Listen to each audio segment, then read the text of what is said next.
Bahujan Samaj party है। Bahujan Samaj party जो है वो जो मान्यवर कांशीराम जी के जो विचार हैं उन पे चल रही है, ये बात सही है। लेकिन मान्यवर कांशीराम जी जब तक जीवित रहे, मान्यवर, क्योंकि आज पुण्यतिथि की आपने बात की, मान्यवर कांशीराम जी जब तक रहे, मान्यवर कांशीराम जी ने जो DS4 बनाया था उसके आधार पे उन्होंने जो बहुजन समाज को जोड़ करके उन्होंने कार्य किया। लेकिन बहुजन जो जब से मान्यवर कांशीराम जी हमारे बीच से चले गए तब से वो पार्टी का जो एक पद्धति थी, एक जो रुख था, वो उससे भटक गई। ये निश्चित रूप से मैं कह रहा हूँ, क्योंकि कारण ये रहा उसके बाद जब मान्यवर कांशीराम जी चले गए तो सत्ता में वो लोग आ गए कि जिनको वो टिकट लेने के लिए आते थे, पैसे ले, उनको पैसे से नापा जाता था और पैसे लेने के बाद वो टिकट लिया। और वो ये भी कहते थे कि भाई हम तो जब हमारे जो बहुजन समाज के लोग उन विधायक और सांसदों के पास जीतने के बाद उनके पास काम के लिए जाते थे, तो कहते थे कि हम तो पैसा दे करके टिकट लेकर के आए हैं। तो कहीं ना कहीं वो भटकाव हुआ और कहीं ना कहीं उस भटकाव के कारण जो है जो बसपा का ग्राफ गिरता चला गया। और ग्राफ गिरने का कारण, एक मुख्य कारण ये भी है कि जो बहुजन समाज पार्टी में जो कोऑर्डिनेटर हैं, जो ऊपर नेता बिठा रखे हैं, उनकी उम्र 50-50 साल से ज्यादा हो गई है। उनकी उम्र 50-50 साल से ज्यादा हो गई है। और आकाश आनंद जी आज युवा हैं, वो पार्टी में आए हैं और कई बार ये घोषणा पार्टी के द्वारा हो चुकी है, हिसाब ठीक लगाते हैं। पार्टी कई बार ये घोषणा हो चुकी है कि युवाओं को 50% लिया जाए। आप बताइए दिल्ली में कितने 50% युवा लिए गए? आप बताइए उत्तर प्रदेश में कितने 50% युवा लिए गए हैं? आज भी यह स्थिति है कि जो पुराने लोग हैं, जो 50 साल से ज्यादा के लोग हैं, वही पार्टी के अंदर काम कर रहे हैं। दूसरी बात एक और है, आपने युवाओं की बात करी, 50% की भागीदारी की बात करी, लेकिन जानना चाहूंगी जिस तरह से साहब मान्यवर कांशीराम जी ने बहन जी को निकाला, उनको उत्तर प्रदेश का 4 बार मुख्यमंत्री, तो आज बसपा में एक भी चेहरा बहन जी के अलावा महिलाओं का ऐसा दिखाई नहीं देता कि जिसको आने वाले भविष्य में कमान सौंपी जा सके। तो कहाँ कमियां हैं? कमियां सुधारनी पड़ेंगी, कमियां करनी पड़ेंगी। आप नेता को, हमारे नेता को जनता से मिलना पड़ेगा। आप देखिए किसी भी पार्टी के नेता को ले लीजिए आप, अगर हम विपक्ष में बुराई करते हैं, मान लो राहुल गांधी की बुराई, राहुल गांधी जब सड़कों पे जाता है तो जनता से हाथ मिलाता है, जनता के बीच में जाता है। आनंद जी को भी जनता के बीच में जाना होगा। आनंद जी जनता के बीच में जा रहे हैं, लोगों के साथ में बैठ के खाना खा रहे हैं, जमीन पे बैठ के महिलाओं के पैर छू रहे हैं, बुजुर्गों के पैर छू रहे हैं, वो भी तो मिल रहे हैं ना। वो मिल रहे हैं, लेकिन महिलाओं की भागीदारी भी सुनिश्चित करनी पड़ेगी, युवाओं की भागीदारी सुनिश्चित करनी पड़ेगी। और जो मान्यवर कांशीराम जी ये कहकर गए थे कि भाई मान्यवर कांशीराम जी ने कहा था कि मेरा समाज बहुत ललुआ है, मेरा समाज बहुत सीधा है, मैं इसमें नेता पैदा करके जाऊंगा।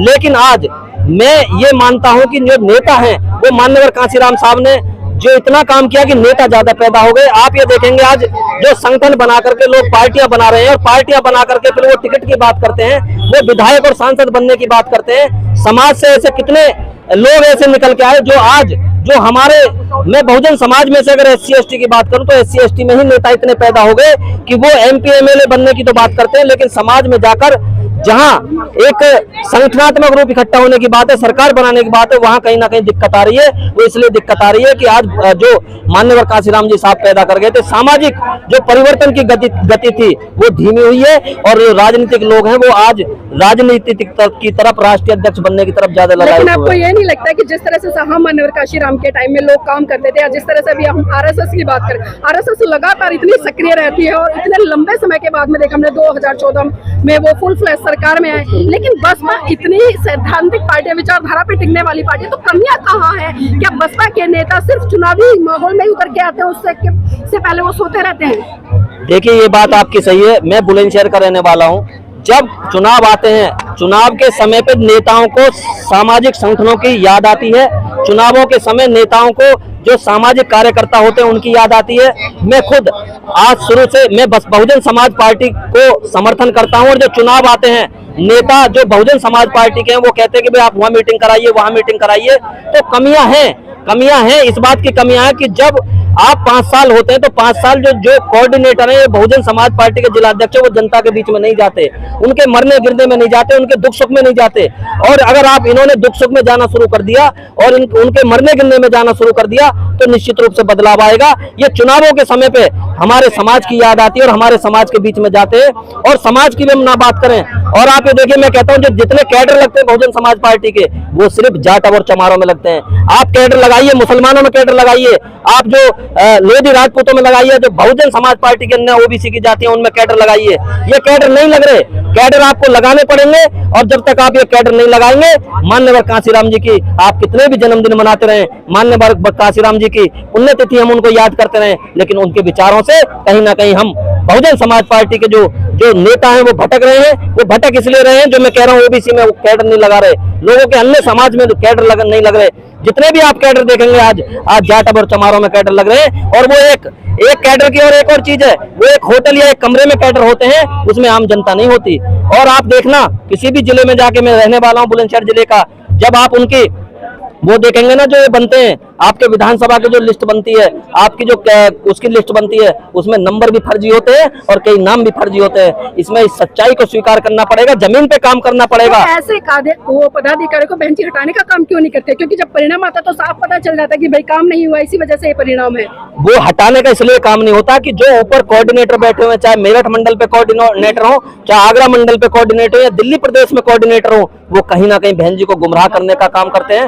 मैं इसलिए कह रहा हूँ कि वो गुमराह होते हैं, और गुमराह होने के बाद ये सब कुछ पता होता है। और बड़ा दुख का विषय ये भी होता है कि जब मिशन के व्यक्ति को, जो दिन रात बहुजन समाज पार्टी को समर्थन कर रहे हैं, जिन्होंने संगठन भी बना रखा है, संगठन बना करके भी समर्थन कर रहे हैं, यदि उनको टिकट दे दिया जाता है और टिकट देने के बाद उनका टिकट काटा जाता है, तो ये भी कहीं ना कहीं जो मिशनरी लोग हैं, जो समाज में काम करते हैं, उनका नेतृत्व है, वो कहीं ना कहीं अपोजिट जाता है। कांसीराम जी अपनी मीडिया की बात करते थे, वो लगातार कहते थे अगर बहुजन मीडिया होती तो हम कहां से कहां पहुंच जाते। लेकिन आज वर्तमान समय में अगर मैं बात करूं बहुजन मीडिया की, तो बहुजन मीडिया काफी तादाद में, लेकिन बसपा आज भी कहीं ना कहीं उससे दूरी बनाए रखे। कारण क्या है?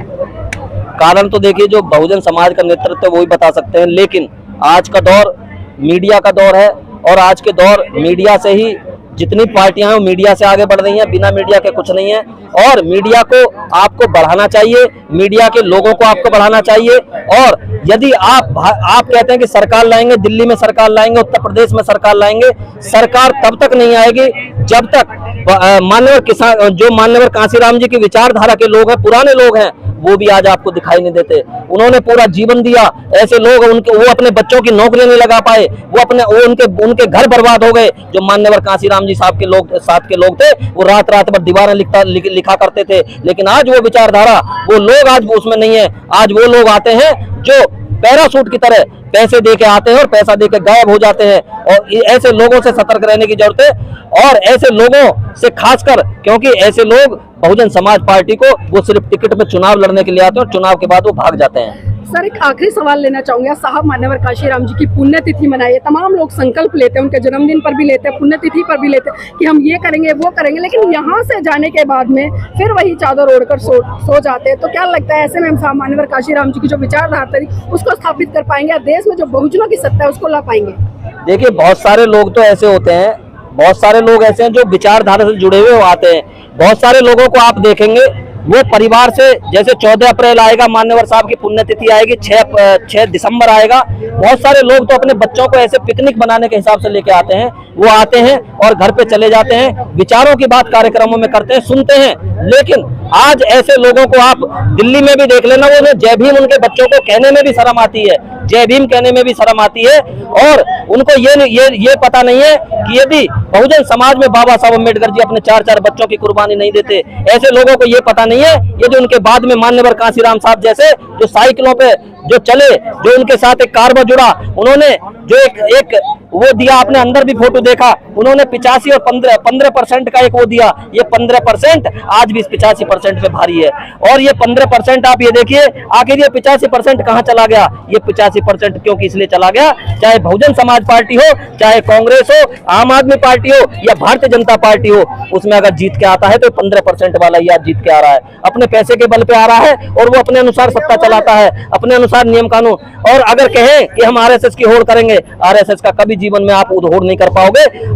अनुशासन है, और वहां पर आरएसएस में भारतीय जनता पार्टी उनको समर्थन करती है, उनको बढ़ाने का काम करती है, आरएसएस के लोगों को मजबूत करती है।